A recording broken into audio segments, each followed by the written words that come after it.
It feels a little bit weird to say it, but we're in a post-COVID world.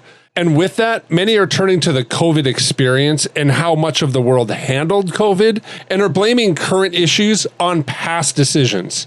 Is that helpful for our kids? We're going to talk about that next on the Celebrate Kids podcast. Don't be afraid of the dark. Be careful with stars. Not every light is gonna guide you, baby. Not every light is gonna guide you. So, Dr. Kathy, the Wall Street Journal's editorial board wrote recently that, quote, the evidence keeps piling up that children were the biggest casualties of the government's response to COVID. The latest comes from a new Centers for Disease Control and Prevention report that youth homicides and suicides hit a 20-year high in 2021 following lockdowns and the turn to progressive policing. They continued to write, as political leaders obsessed over protecting children from a virus that presented little risk to the young, they ignored far bigger dangers. Like in 2020, suicide was the second and homicide the fourth leading cause of death among adolescents aged 10 to 14. COVID wasn't even in the top 10. There were 13 times as many homicides as COVID deaths among those 15 to 24. The virus has receded, but destructive policing policies haven't, end quote. So, Dr. Kathy, I don't know if I'm right to be kind of cynical here, but I think it's kind of in vogue right now to go after COVID and kind of blame it for the incredible hurt that many are facing. You know, COVID happened and policies were policies, but what is it about these policies that we look at that we see is so detrimental to children? I'll start by agreeing with you that we have to be really careful that we don't continue blaming COVID for everything forever. The data prior to COVID, the pandemic and the isolation about sadness, depression, anxiety, and suicide was already there, and it was building. And so we can't assume that, doing away with COVID is going to do away with mental health issues. That's the first thing I want to say. We have to be really careful about that. What do I think was so detrimental about the policies? Removing parental authority. And children, especially old enough children to understand what was going on, they found out it was the judge, it was the governor, it was, the corporate executive who made these decisions about their mom and dad.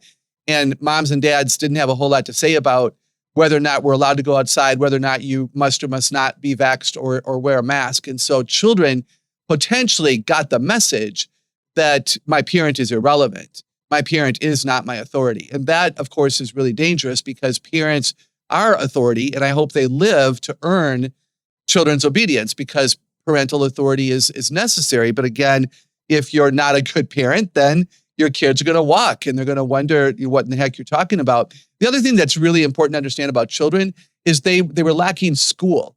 So parents who maybe were forced to work from home for a season, still had Zoom calls with clients and friends. They still got on their phone with their friends. They still had, conference calls done in a different way. They had their relationship equities still there.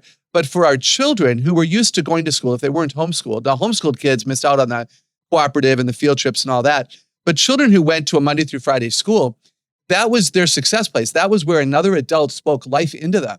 That's where they were able to shine because they were excellent at math, or they were a super creative writer and everybody knew it, or they loved art on Tuesday and Friday. And that's where they got their identity and some of their self-esteem. And then there was the peer group, and they lost that. And especially our young children didn't have friendships formed well enough, and they don't get on a call and they don't make a phone call to an 8-year-old, hey, how was your day?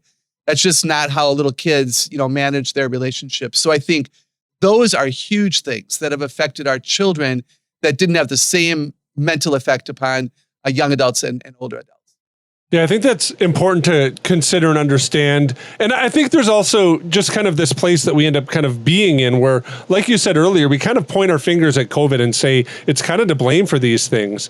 But I think there's another side of this that we've kind of allowed maybe some habits from COVID to kind of linger longer maybe in our family life. I'd like to hear you maybe kind of speak to that. What maybe are some habits that you think might be lingering inside of homes, maybe from COVID, that parents need to kind of address and maybe stop inside of their family life? Well, it's so interesting.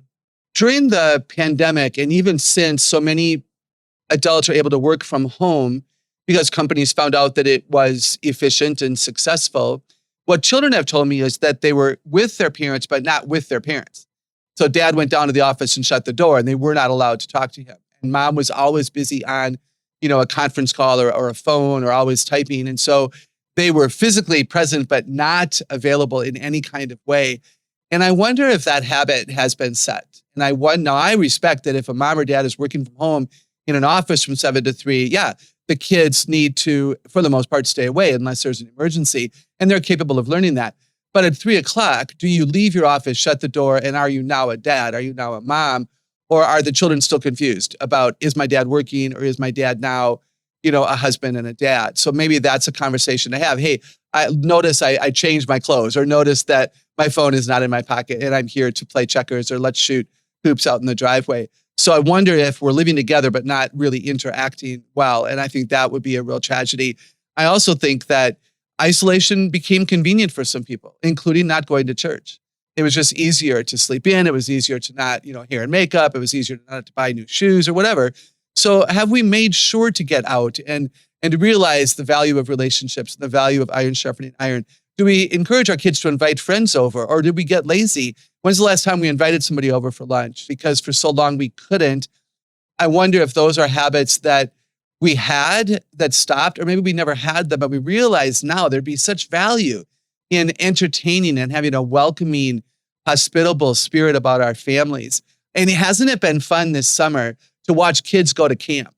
So in my own church, just today, there was a picture of our children in front of the bus, and some of you have experienced that as well. And I'm excited that parents are trusting the system, and they're trusting that their kids will be okay, and that they should go off to, band camp and cheerleader camp and church camp and, Wild Wild West camp and whatever. And so if you're not doing that, I wonder if you would be willing to reconsider what's convenient versus what's good for your kids. Yeah, Dr. Kathy, I think that that's really important to consider, just because COVID has been a part of our existence. It's a thing that happened in history, but it's more than a thing that happened in history. It's really kind of part of my kids' childhood. I remember that there was a point during COVID where we actually had our kids kind of take journal, and they drew pictures of what they were experiencing. We kind of did it so that they wouldn't forget what happened during COVID. I don't know if that's really great parenting right there, kind of this idea of like, here's the scariest part of your childhood, now write about it. But I kind of want to take the joking aside and hear a little bit from you on this. When you think of kind of the COVID experience and those different things for kids, how much of that is kind of inside of our child's identity? And maybe how do parents kind of step in and maybe build or rebuild ideas that they have that maybe were impacted by that year of pause that we kind of experienced? Yeah, it's so good. I think you and Nancy having your kids journal about it was actually really wise, because the written word and the picture helps us process truth. And kids who are not allowed to process their feelings may still be struggling at the weight of it all. What did it mean? So I love that idea that you had your kids be honest about it. The other thing that's really cool there is your kids learned, and all kids who have successfully navigated it, we've learned we can do hard things. Adults and children, we learned we can do hard things. And what better lesson for our kids to learn in their developmental years than there will be hard moments. There will be times when we're not in control and we have to simply be obedient because obedience is right. And we lived through it and we became maybe better for it. So I can do hard things, learning to navigate valley experiences. These are huge things. Two other things. We need to understand that not all kids hated COVID. Many children have been asked. Some children loved it because their mom and dad were home. Some children loved it because they didn't have to run around everywhere. Some children loved it because they didn't like piano lessons and they got to quit, But for a lot of kids, they've told us that it was actually a great year because their dad taught them how to play checkers and chess, and their mom let them make cookies with them because there was time to do that. So let's not be assuming that every kid has horrific memories from the experience. That may not be true. And one last thing, and it may be the most important thing I'm saying, we've got to make sure our kids have grieved well any losses they did have. If you feel like your kids are still stuck in maybe a mental immature state, if they're still quickly angry, if they still doubt you, if they're still just not healthy relationally, if you don't feel that hope comes naturally to them, is it possible that we haven't allowed them to grieve the loss of a graduation ceremony, a football season, those kinds of things? I hope that because it's been a long time ago now, maybe it doesn't feel that way to you, but it has been. I hope kids have been allowed to process. If not, grief is real. Grief Grief is real. Acknowledge that. There's something with how Dr. Kathy positioned the topic today that made me think of a passage in Ecclesiastes. And so today I'm going to read from Ecclesiastes chapter 3, beginning at verse 9. And this is what the writer says.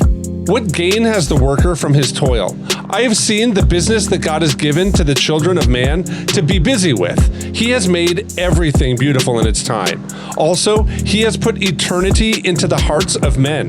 Yet, so that he cannot find out what God has done from the beginning to the end. I perceive that there is nothing better for them than to be joyful and to do good as long as they live. Also, that everyone should eat, drink, and take pleasure in all his toil. This is God's gift to man. I think this passage and the way that Dr. Kathy kind of positioned this topic today brings me to this point that says that God has us in different times and seasons and places in history to help us think through the different providence and beauty in the places that God has us. So if you're facing something dark today, we hope that you've been encouraged to maybe take a step back and see the light that God is trying to shine to you or to the world through you in that moment. And I think the more that we can step back and understand that the things that the Lord has given to us, even in toil, that as the writer says, we should take pleasure in it because it is God's gift to man, and he has put eternity in our hearts. And as we start this week, especially this week kind of celebration, may it be something that gives you encouragement and joy to know that God has you in this time and place for a reason. We're looking forward to spending this week with you here at the Celebrate Kids podcast in our daily segment, Facing the Dark. On behalf of Dr. Kathy Cook and the rest of us here on the team, I want to say thanks for listening, and we're looking forward to seeing you here again tomorrow.